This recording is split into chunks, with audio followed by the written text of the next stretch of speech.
Hello, everyone. Emily says another truth on YouTube. Welcome back to my channel. I want to start by saying this is a deeply personal video. I'm going to be covering some tough and uncomfortable topics, including politics, healthcare, social justice, and what I believe lies ahead for us under a tyranny, autocracy. Some of what I'm about to say may be difficult to hear, and I want to give a content warning up front. If these discussions are too upsetting or unsettling for you, I totally understand. And if you choose to step away from this video, it's up to you. I respect that. I'm here to be honest, to speak my truth, and to engage with you directly. But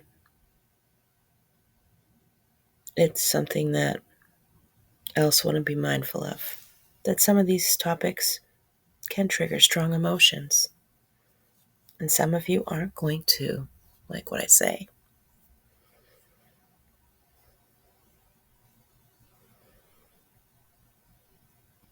Well, the good news is it looks like I'm finally going to launch my local TV show. When I say local TV, hyper-local, free speech television, for however long I'm going to be able to do it. This has been in the works for a while now, and I'm incredibly excited about it. Over the past few months, I've designed a show that will air on a community television station in my town. It's a hyper-local program that will cover everything from the arts to crucial social justice issues, local businesses affecting our community, who are part of our community.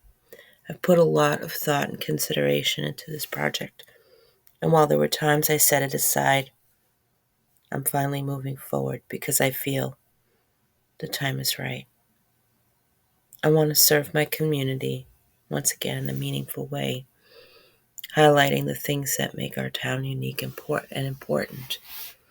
But I want to be able to speak freely on things and talk freely on things without being constricted by the confine of policy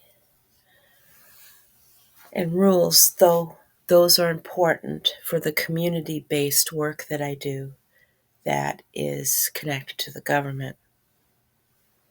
So I realize that there are two different spaces where two different expectations are present.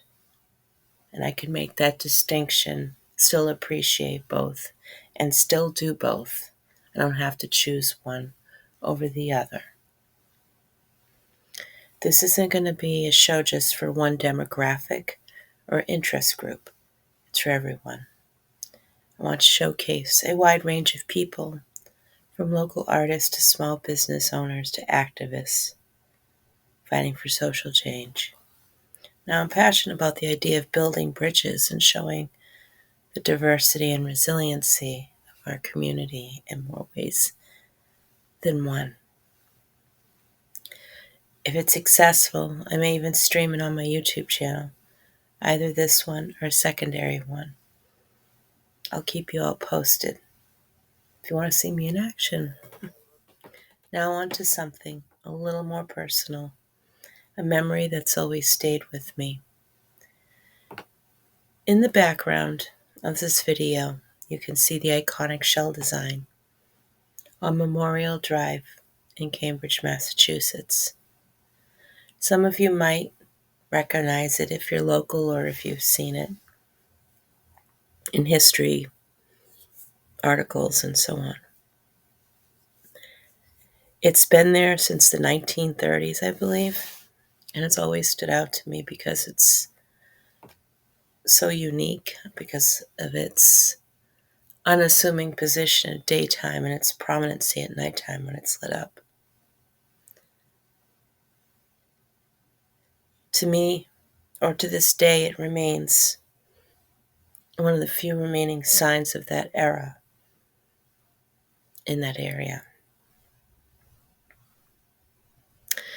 I used to walk by this sign as a child with my family heading to Magazine Beach, just across the street where the Charles is. A place that holds some of the happiest, though fewest, good memories of my youth. Back then there was an MDC pool, and we had a small wading pool for little kids like me to splash around in. There were outdoor grills where families could cook out, and I spent hours playing on this old playground there, near this beautiful large tree. That playground, like so many other things in my childhood, is gone now. There's no longer a wading pool, no grills, no playground, but the place still has its beauty, and I'm hopeful that the ongoing restoration work will bring it back to its former glory.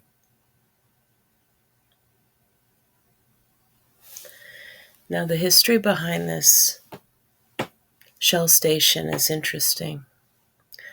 Like I said, it's been here for nearly 100 years, and the area around it was relatively underdeveloped, although there was, some elements of that natural beauty that still exists today. The history behind Shell is pretty shady.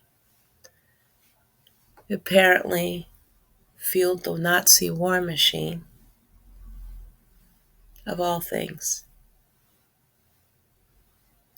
So something that I've come to appreciate is also something reflected of something that was truly evil.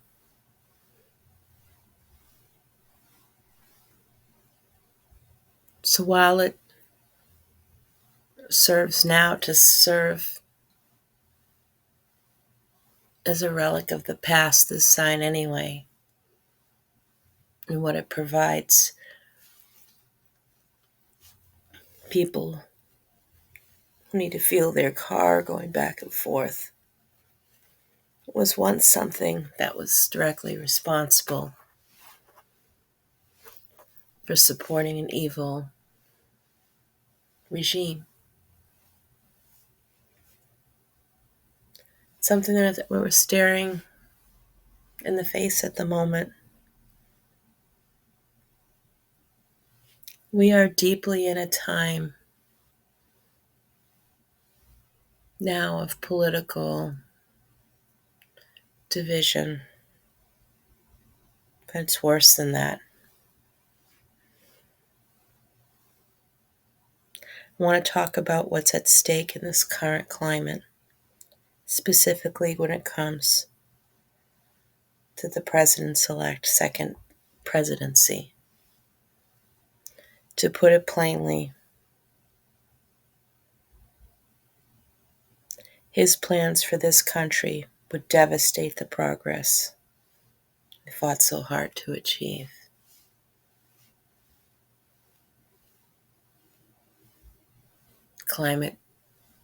The climate crisis that's going on in the United States, the state of healthcare in general for everybody, even his constituents, or even his supporters, I should say. The safety and well-being of many Americans.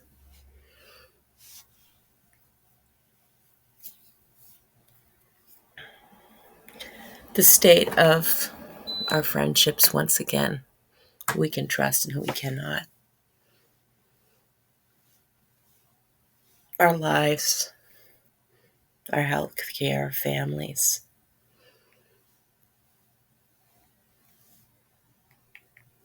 There's so many things at stake. Our communities, And our communities are now feeling unsafe because whether an immigrant is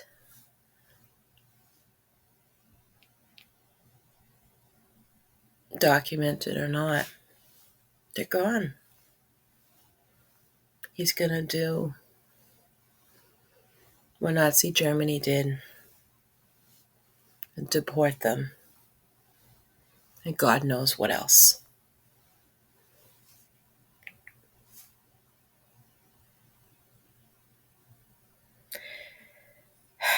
Project 25. This is something I think people are not paying enough attention to.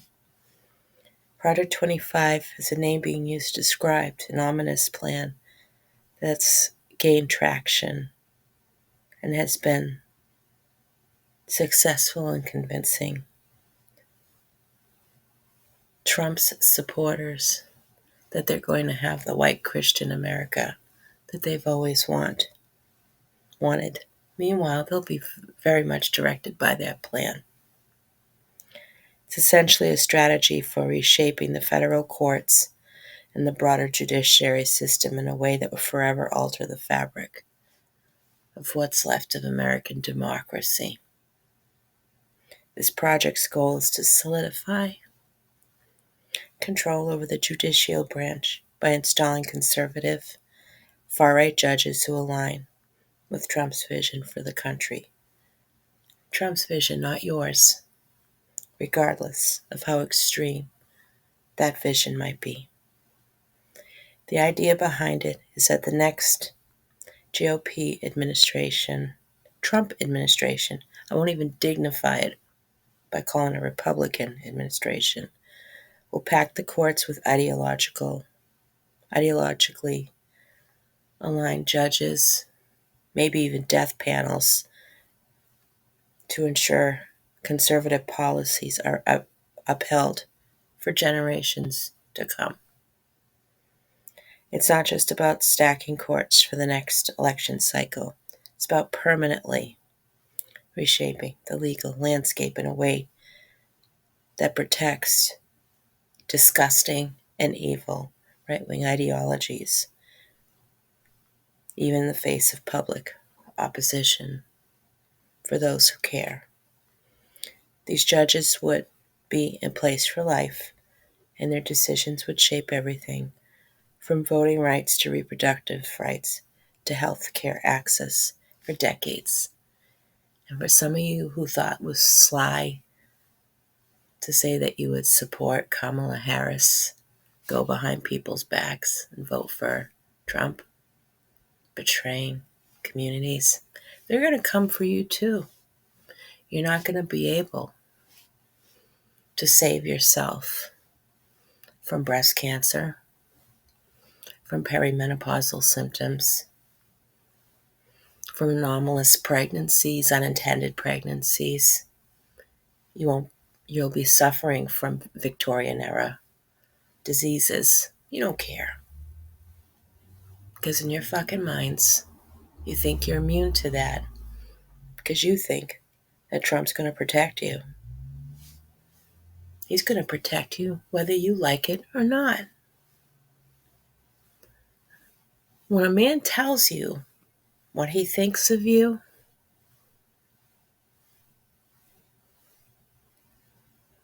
and what he's about, you listen to him.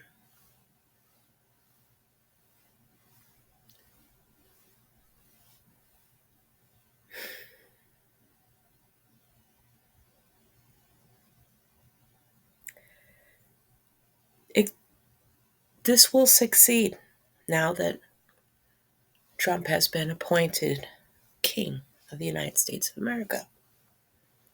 We could see a future where democracy itself is weakened beyond recognition. It will be America's collapse. But that's just one part of his larger strategy for America. Strategy, I see, is an active effort to destroy the country as we know it, because he wants to protect his own ass.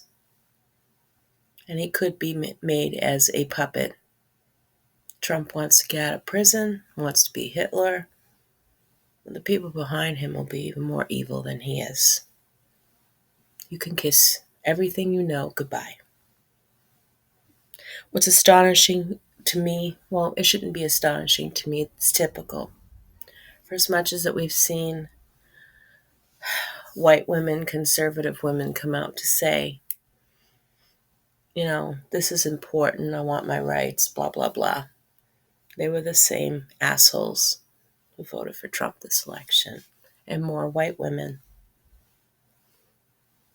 destroyed Kamala's chances of winning more than anything else. It was women against women, jealous women who were threatened by a black woman, threatened by a South Asian woman. They don't give a fuck about Gaza. They don't care about any of those things. Because the notion of Trump protecting them, whether they like it or not, is what they hang on to.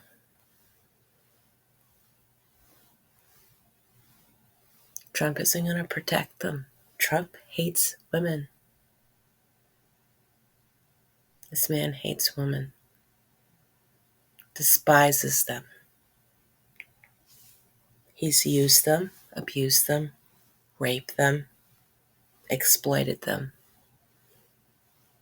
And you white women lapped it up. Now let me remind my YouTube crowd, that's not racist to say, that is the truth. Because some of y'all came out in droves to vote for him, to support him. What does it say about your character? Now I understand some people are forced and compelled. Other people made independent choices to do that. And I'm going toward those people. Who knows better? You're threatened by successful women. You're threatened by powerful women, women of color. The moment, and this isn't my observation, this is an observation that I had seen from a comment made on another channel, another content creator I follow, outside of the realm of this one.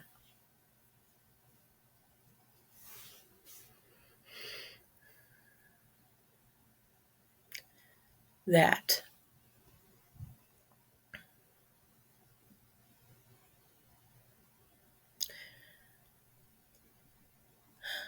the moment that VP Harris and her campaign featured black women who passed away, who died, who suffered and died because they couldn't get medical care. Black women, women of color, couldn't get medical care in Texas because doctors weren't allowed to give them an abortion, a life-saving abortion. They suffered in agony for hours.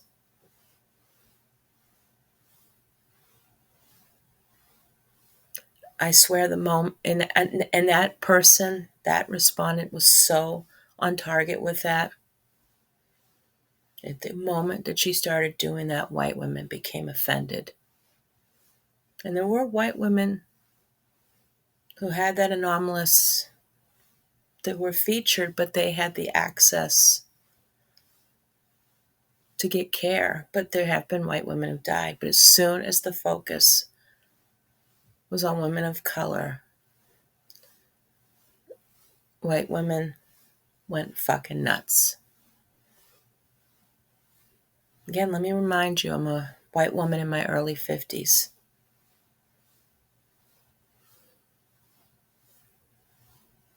I would expect that to be the focus of a campaign.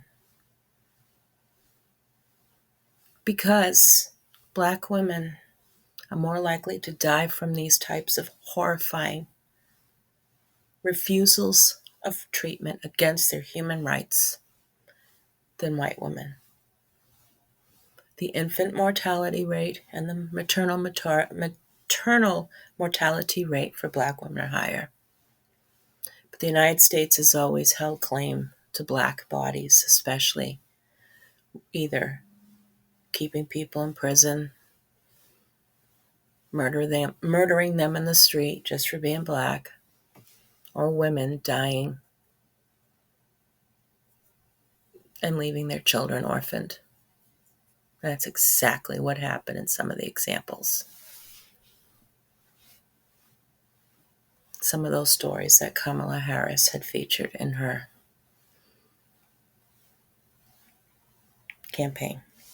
And white women still voted for Trump. Most white women voted for Trump. Again, aren't we a lovely bunch?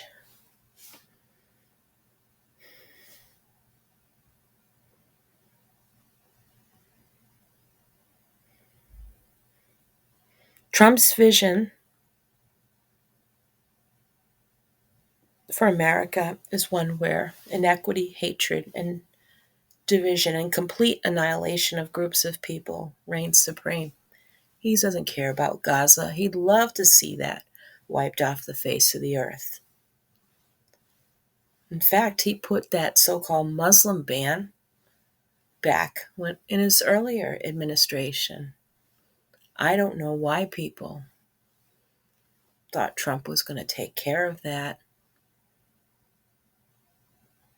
I can't tell people who to vote for. I understand the struggle with a two-party system, and it's not up to us to threaten people at the polls, which has already happened, which has been allowed, and hurting people. And there's clearly no investigation behind those bomb threats, death threats, nothing.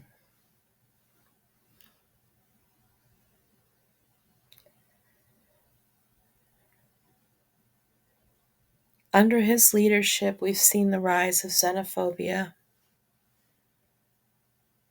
or his past leadership, white nationalism, and a government that turns a wandering eye to a systemically racist, misogynistic land full of injustice. That's not going to be any different in 2025. The rhetoric he's used in the past is the rhetoric he's using now. The policies he's promoted in the past, his dreams, his wet dreams of seeing people suffer and die, are the policies and actions that he will promote in 2025. The way he's emboldened hate groups through social media, through telling young men that the world is unfair and the only way to grab your steak in life, not the steak you eat, grab your women, grab everything, is essentially to tell them how worthless they are as they are now, to feed into that, to put guns in their hands and make them believe that being a piece of shit is what's going to score brownie points with him. And that's the only way to deal with the world's problems. Whether Trump likes it or not, whether you like it or not, people have a right to make their own just healthcare decisions, to make their own life choices. You're not the only ones who get to do that. But I do think that this kind of manipulation takes that ability of making sound choices away from people. People are so fucking delusional.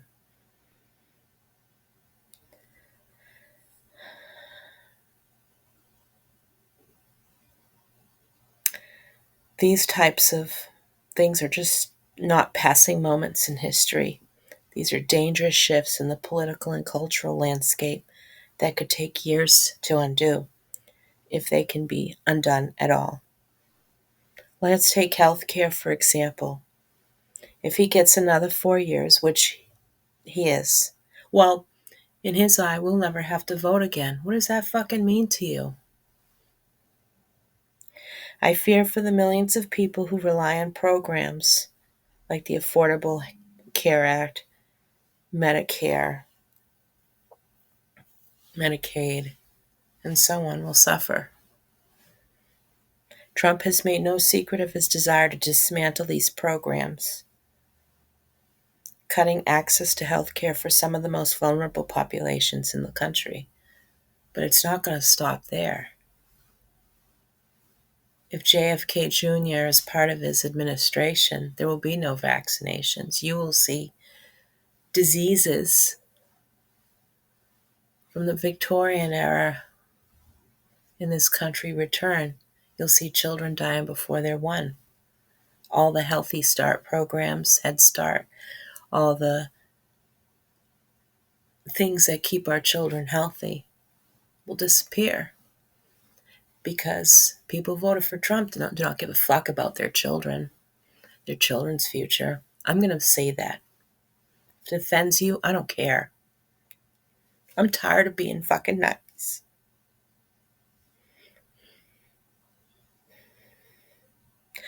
In fact, his administration is already planning to take steps to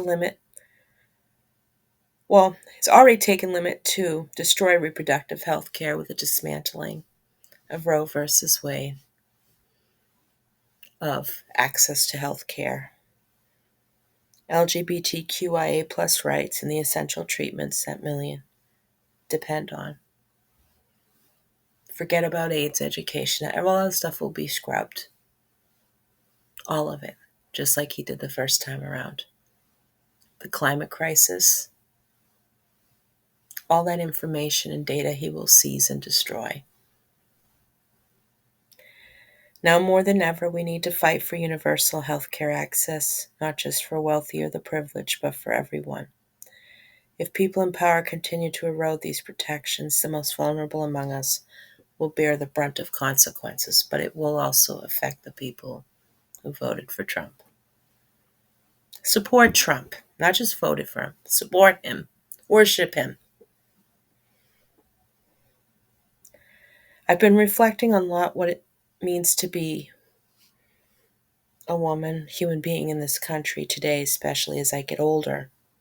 For many of us, the fight for bodily autonomy has never been more urgent, despite the fact that I've seen ignorant fucking conversations from people saying that older women shouldn't have to worry about abortion. Are you kidding me? Are you fucking kidding me? More unintended pregnancies do happen in women over 45. Well, no, I shouldn't say that. A lot of the pregnancies that happen after 45, most of which are unintended. There are women who are having children later in life, but for the most part, most pregnancies are unintended. So their access to abortion would be obliterated. But it's not just about that. When we talk about reproductive health care, we're talking about pap smears. We're talking about health care for our reproductive systems. Just because for some people a period doesn't happen or a period doesn't last or a period stops doesn't mean people don't need health care. It doesn't mean that they don't need breast exams, mammograms, treatment for hormone disorders, all of those things. Birth control. Well, forget about birth control, y'all. You'll be forced to have Trump's Nazi babies for the state. I hope those of you and women who voted for him are prepared for that, are prepared for your future, your children, when they grow up. That will be their sole purpose, is to reproduce for the state. I'm thinking in extremes here, but history repeats itself. This is the purpose of banning abortion and eliminating reproductive rights anyway. This is where it starts. Who do you think the Nazis listened to? Oops, sorry about that. Us.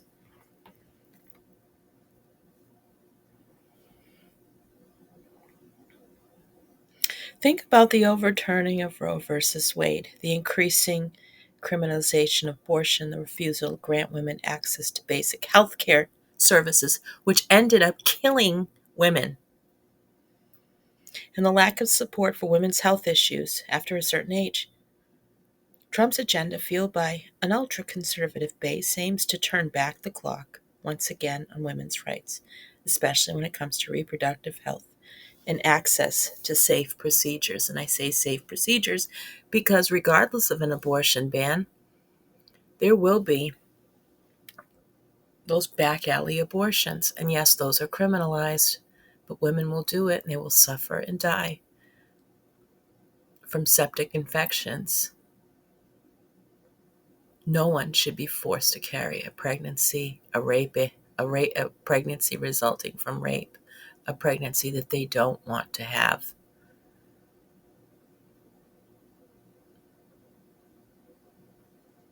Most abortions happen in the first trimester, if there is access. There's no post birth abortion. That's just a pathetic dysphemism for a healthcare procedure that people need, that some Christian women that I've talked about on here have had the opportunity to have, while others cannot have that.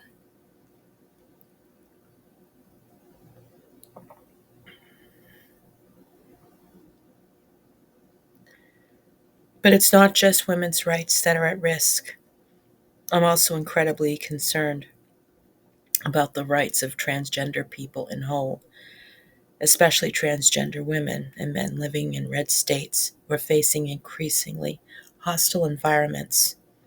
As a society, we should be embracing people of all gender identities and expressions. But Trump's policies have and will once again foster an environment where bigotry is not only tolerated, but encouraged, and that the murder and destruction of the trans community is on the plan.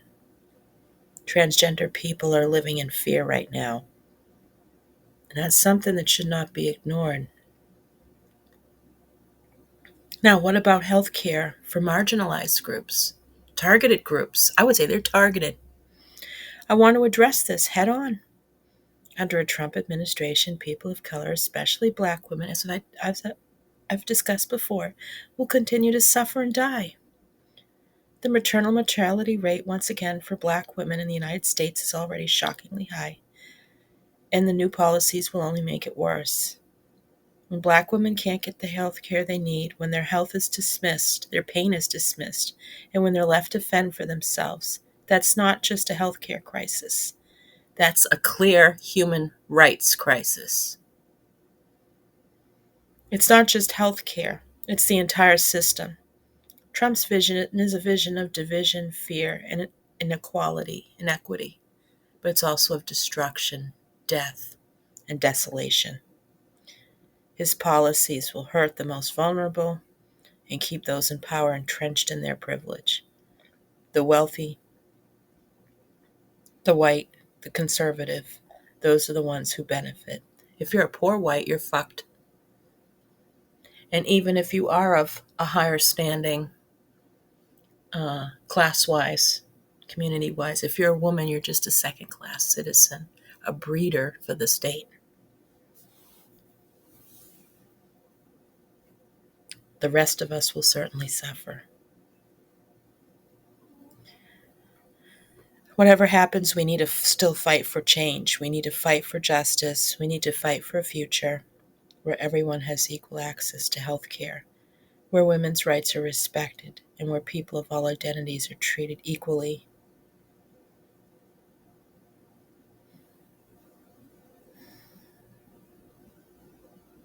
And with dignity and compassion.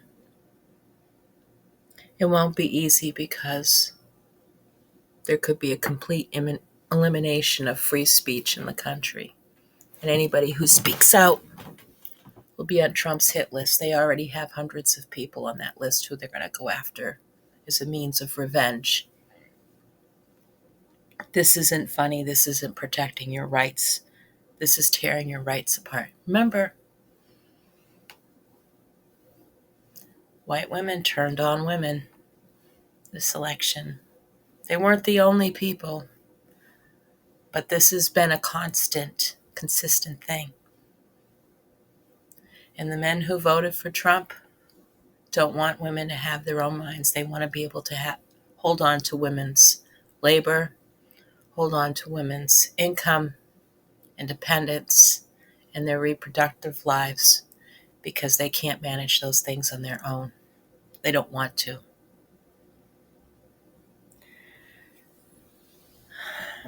I'm done sitting back and watching this country tear itself apart. That's why I do what I do. You deserve equitable access to health care. You deserve health care. You deserve to have yearly mammograms. You deserve to have GYN exams, pap smears, proper OBGYN care.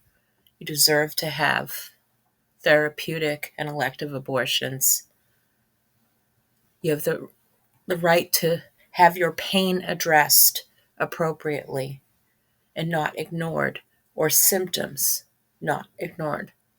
Of course, the healthcare system is a greater problem within itself, and it's especially racist and it's especially sexist. You have a right to access vaccines to prevent preventable diseases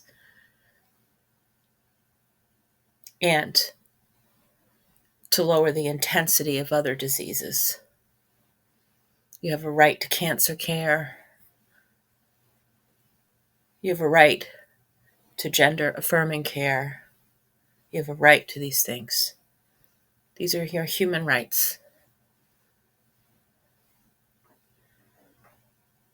You have a right to fresh food. That's another thing I haven't talked about with this administration. There won't be any oversight on the protection of your food or food production. Food production, especially fresh food production, will get destroyed by the Trump administration.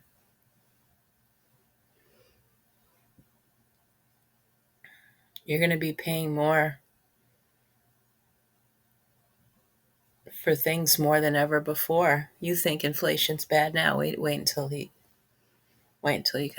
becomes president.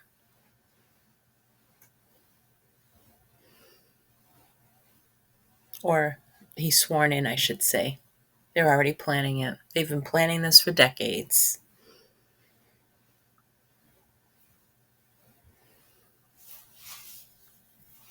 You want safe streets. You don't want a climate crisis, flooding, these horrible storm surges, all of these things.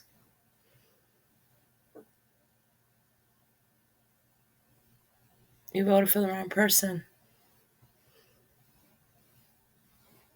You voted for a shitbag, not a competent, strong woman who would have stepped up to the game.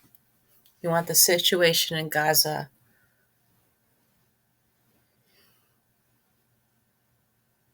to improve. I want the genocide to stop. I want anti-Semitism to stop. I want Ukraine to be saved from all of this. It's not going to happen. You voted for the wrong person.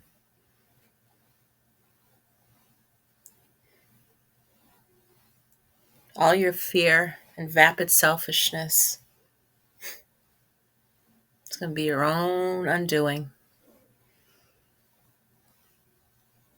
So I hope that you think about these things and you decide to tell yourself you're worth it. And that you're going to fight like hell and not pretend to fight like hell, not lie to the public, say, yeah, I'm voting for this person, end up voting for an asshole. Surprise, right?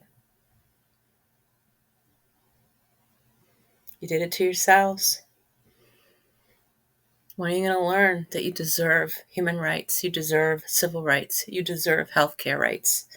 You deserve to have accessible food. You think that because you're among the common population, you're not a specialized group of people. Although I will say that the privilege of being a white woman, we benefited more from affirmative action. I was able to get an education thanks to the affirmative action because it catered more to white women than it did black people, indigenous people, Hispanic people. That's just the way it is, the way it was. Now, forget it, white ladies who voted for Trump. You're fucked too. Unreal. I'm back and forth. It's like I do want what's best for everybody. I do. When I say that you deserve to have these rights, they're yours. You have a right to those. You deserve that because you're a human being. You're a person. Regardless of who you voted for, you deserve human rights, civil rights, all of these things.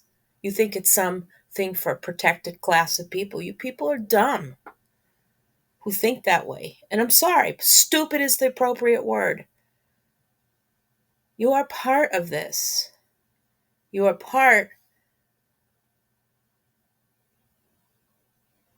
of humanity. You're not an elite class because of your religious beliefs, because you're white, because you're a Trump supporter. No man will ever give that to you. That's something you give to yourself. You take for yourself. I have never seen a more selfish group of people than I have in the United States. Now, I do praise my community. I have issues with my community, but we are a service-oriented community, you know. And I'm glad that I can give back to a community that's helped me when I needed it.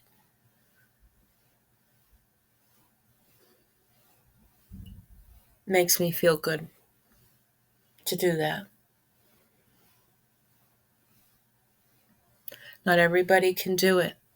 Some people use their platform to speak out. I listen to some of your content. It talks about the real issues going on. Believe me, I appreciate you for that because you're doing your part. You're letting the world know what's going on. And I'm going to bump up your channels as much as I can with my participation. Although you probably don't need it because you're all pretty popular.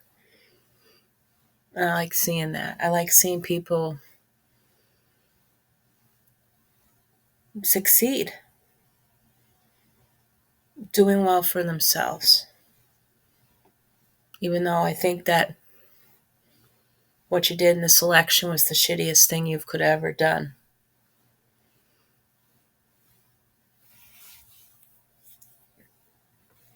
I do respect people's rights. People have a right to have access. And listen, will never stop you from voting for whomsoever you think is the right person. I believe in that.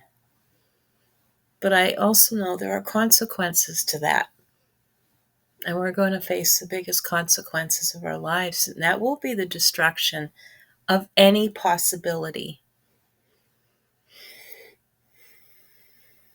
of protections.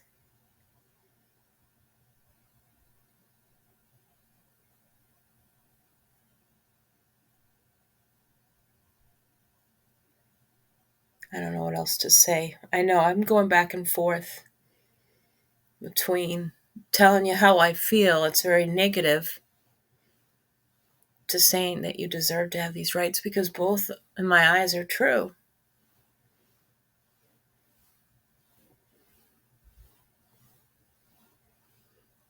Anyway, thanks for listening. Take care. Bye.